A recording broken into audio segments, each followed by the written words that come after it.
नमस्कार साथियों। तो रेलवे विभाग आपके लिए एक नई वैकेंसी तो नहीं कहेंगे, ये एक अप्रेंटिस की जॉब है। अप्रेंटिस का मतलब मैं आपको पहले ही बता देता हूँ कि ये एक ऐसी नौकरी होती है जिसमें कि आपको एक तरीके की ट्रेनिंग करनी होती है और ये ट्रेनिंग करने के बाद आपको एक सर्टिफिकेट मिलता है। आप इसमें कुछ समय तक ही रहते हैं और जिस समय तक आप रहेंगे आपको एक स्टाइपेंड दिया जाएगा, फुल सैलरी नहीं दिया जाएगा, तो आपको उस स्टाइपेंड में ही रहना पड़ता है। और इसमें इसकी एक ख़ास बात ये होती है कि इसमें जब आपको एक सर्टिफिकेट मिल जाएगा तो आपको एक एक्सपीरियंस मिल जाएगा। मतलब आपको एक एक्सपीरियंस सर्टिफिकेट मिल जाएगा। इस एक्सपीरियंस सर्टिफिकेट को दिखा के आप कहीं पे भी एक नौकरी ले सकते हैं, किसी भी प्राइवेट नौकरी में। और क्योंकि ये रेल विभाग का है, मिनिस्ट्री ऑफ रेलवेज़ का है, इंडियन रेलवेज़ का है, तो इसमें आपको अच्छी खासी मदद मिलती है। ये एक रेप्यूटेड ऑर्गेनाइजेशन है। इसमें देखते हैं कि कौन कौन सी पोस्ट की निकली है। फिटर की आपकी निकली है 85, मशीनिस्ट की 31, मैकेनिक मोटर व्हीकल का 8 ठो, टर्नर का 5, सीएनसी प्रोग्रामिंग कम ऑपरेटर सीओई ग्रुप का 23 ठो निकला है, इलेक्ट्रीशियन 18 का, इलेक्ट्रॉनिक मैकेनिक 22 का। तो इतना सारा निकला हुआ है। तो आप इसमें ज़रा पॉज करके वीडियो को देख लीजिएगा कि किसमें कितना कितना, कौन सी एससी एसटी ओबीसी में कितना कितना वैकेंसीज निकला हुआ है। मैं तो कहूँगा कि आप इसमें एक बार ज़रूर के लिए अप्लाई कीजिएगा। तो अब हम ये देख लेते हैं कि इसका एज लिमिट क्या है। एज लिमिट आपका 15 साल से 24 साल के भीतर की रहेगा। मतलब 15 साल से 24 साल के अंदर अगर आपका एज है तो तभी माना जाएगा। हाँ, और आपका ये 24 साल 23 फरवरी 2024 तक ही होना चाहिए। मतलब इससे ज़्यादा अगर आपका एज है तो नहीं होगा। आपके जो एजुकेशनल क्वालिफ़िकेशन की बात हम कर लेते हैं। मतलब क्या चाहिए क्वालिफ़िकेशन, मतलब आपने 10th क्लास पास किया हुआ होगा और उसमें आपको 50% मिनिमम मार्क्स चाहिए ही चाहिए। 50% मिनिमम मार्क्स चाहिए। और उसके बाद क्या होगा, आपके पास एक नेशनल ट्रेड सर्टिफिकेट होना चाहिए जिसको कि एनसीवीटी यूज़ करते हैं, मतलब निकालता है। मतलब वोकेशनल ट्रेनिंग के लिए जो निकलता है वो आपके पास होना चाहिए। ठीक है, अब इतना आप देख लीजिएगा। और बाकी जो fitter, machinist, mechanic motor vehicle, Turner, electrician और इलेक्ट्रॉनिक मैकेनिक का जो ट्रेनिंग होता है वो 1 साल के लिए ही होगा। बाकी जो सीओई ग्रुप का है वो 6 महीने का के लिए खाली होगा।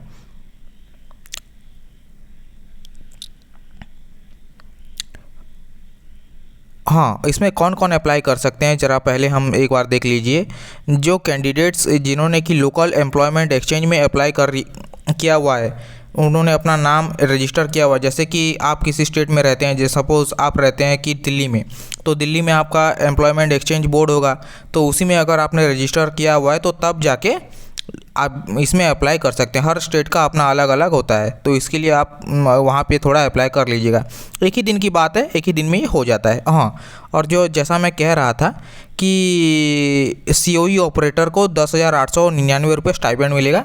मतलब महीने का आपको एक तरीके का सैलरी ही मान लीजिए। और बाकी सबको 12,261 रुपये मिल जाएगा। तो इसमें आपको करना क्या है कि अप्लाई कैसे करना है ये देख लेते हैं। तो इसी नोटिफिकेशन में आपको एक फॉर्म मिल जाएगा। उस फॉर्म में आपको क्या कि फिलअप करना है और उसके बाद उसी को आपको स्पीड पोस्ट कर देना है, बाकी सारे सर्टिफिकेट वगैरह को डाल के। तो चलिए देखते हैं। तो ये देखिए, एप्लीकेशन फॉर्मेट इस वेबसाइट से भी निकाल सकते हैं, लेकिन मैं आपको टेलीग्राम ग्रुप में हमारा ज्वाइन कर लीजिए। उसी टेलीग्राम ग्रुप में मैं आपको ये फॉर्म अवेलेबल करवा दूंगा। और हाँ, इसकी फ़ीस जो है वो 100 रुपये की है। और ये जो फ़ीस है आपको एक डिमांड ड्राफ्ट में या फिर पोस्टल ऑर्डर में पे करना होगा। तो ये पोस्टल ऑर्डर या डिमांड ड्राफ्ट आपको किस नाम पे बनवाएंगे, आप बनवाएंगे प्रिंसिपल फाइनेंशियल एडवाइज़र और रेल व्हील अथॉरिटी, उनके नाम पे ये बनवाएंगे। आप बैंक में चले जाएंगे तो डिमांड ड्राफ्ट आप आसानी से बनवा सकते हैं, कोई इसमें रॉकेट साइंस की बात नहीं है। तो आपको क्या क्या फ़ोटोकॉपी अटैच करनी है, तो आपको अटैच करनी है 10th सर्टिफिकेट या फिर मैट्रिक सर्टिफिकेट। उसमें आप एनटीसी नेशनल ट्रेड सर्टिफिकेट का जो उसे भी आपको डालना होगा। फिर आपको एससी एसटी कास्ट सर्टिफिकेट डालना होगा। फिर आप अगर फिजिकली हैंडीकैप्ड हैं या फिर डिसेबिलिटी सर्टिफिकेट आपके पास है तो आपको वो देना होगा। फिर 2 सेम आइडेंटिकल, मतलब same 2 same passport size photograph भी आपको देना होगा। और अगर आप एक्स सर्विसमैन है तो आपका जो डिस्चार्ज सर्टिफिकेट है वो भी लगेगा। आपका एम्प्लॉयमेंट रजिस्ट्रेशन कार्ड आपका जिस भी स्टेट में है उस स्टेट का लगेगा। फिर जो रेलवे एम्प्लॉयज़ है जो कि मतलब रेलवे में काम कर रहे हैं, अगर वो ये जॉब करना चाहते हैं तो उनको भी अपना खुद का एक सर्टिफिकेट लगेगा जो कि उनको कंट्रोलिंग ऑफिसर देते हैं। तो इसका जो लास्ट डेट है वो हम देख लेते हैं, वो 22 फरवरी है। इसका लास्ट डेट 22 फरवरी है। और हाँ, आप इसे जब स्पीड पोस्ट करेंगे तो इसको स्पीड पोस्ट करने के लिए वो A4 साइज़ का एनवेलप यूज़ करिएगा और उसके ऊपर लिख दीजिएगा कि application for undergoing training under the apprentice act. ये देखिए, ये जो मैं पिन कर रहा हूँ, और इसका जो एड्रेस है ये आप दे दीजिएगा। ये देखिए, ये है इसका एड्रेस। और आप तो जानते ही हैं कि इसका जो लास्ट डेट 22 तारीख का है, 22 मार्च। उसके बाद जो सिलेक्टेड कैंडिडेट्स का जो ये लिस्ट निकालेगा, मतलब इसमें कोई एग्ज़ाम वगैरह नहीं होगा, इसमें डायरेक्टली रेलवे अपना लिस्ट जारी कर देगा, मार्क के हिसाब से ये लिया जाएगा। उसके बाद फिर आपका ट्रेनिंग होगा, फिर 15 दिनों के बाद। 15 दिन के बाद आपका ये निकल जाएगा लिस्ट, उसके फिर 15 दिनों के बाद आपका ये जारी कर दिया जाएगा। और हाँ, इसमें मैं बता दूं कि इंजीनियरिंग ग्रेजुएट या फिर डिप्लोमा होल्डर जो है वो इसमें अप्लाई नहीं कर सकते। इसमें से ये सिर्फ लोअर क्वालिफिकेशन जिन लोगों के पास है उनके लिए ये निकाला गया है। और हाँ, जिनका फ़ोटोग्राफ प्रॉपर नहीं होगा, जिनका जो एप्लीकेशन कहीं और भेज देंगे, ये लोग पेमेंट नहीं करेंगे, या फिर 50% से कम मार्क आया होगा आपका मैट्रिक में, या फिर आपके पास कास्ट सर्टिफिकेट नहीं होगा, एक्सचेंज सर्टिफिकेट नहीं होगा, एम्प्लॉयमेंट एक्सचेंज का सर्टिफिकेट नहीं होगा, या फिर कोई भी सर्टिफिकेट नहीं होगा, तो आपको बाहर कर दिया जाएगा। और हाँ, आपका अगर 22 मार्च के बाद अगर एप्लीकेशन वहाँ तक पहुँचता है तो आपको नहीं मिल पाएगा। और फिर पोस्टल ऑर्डर या फिर डिमांड ड्राफ्ट अगर ठीक से आपने इशू नहीं करवाया होगा तो उसमें भी आपको काट दिया जाएगा।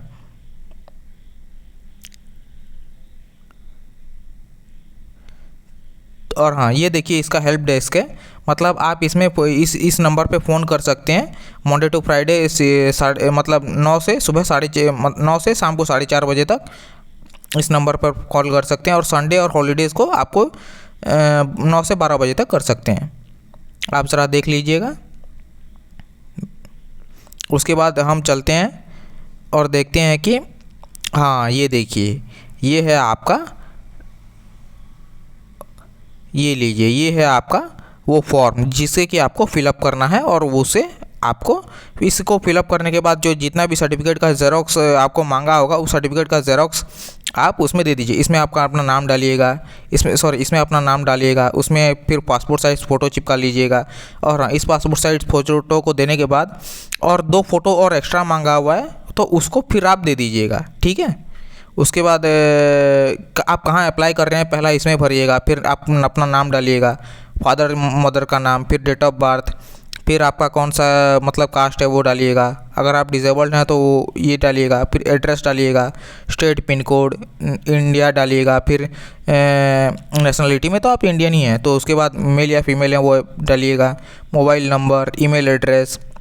हाँ, आपका बॉडी में कोई मार्क वगैरह है, जैसे कि तिल है तो मोल लिखिएगा, कोई कट मार्क है तो कट मार्क लिखिएगा, कोई अगर जला हुआ मार्क है तो बर्न मार्क लिखिएगा।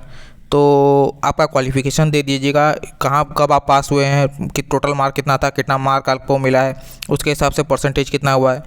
आपने फिर जो ट्रेड सर्टिफिकेट किया हुआ है, आप इसमें ITI वाले भी मतलब एलिजिबल हैं। मैं आपको पहले ही बता दूं कि ITI वाले भी एलिजिबल हैं। तो इसमें आप ट्रेड डाल दीजिएगा, बोर्ड डाल दीजिएगा, कब आपने पास आउट हुए थे, फिर टोटल मार्क कितना है, मार्क कितना आपने सिक्योर किया हुआ है, फिर परसेंटेज डाल दीजिएगा।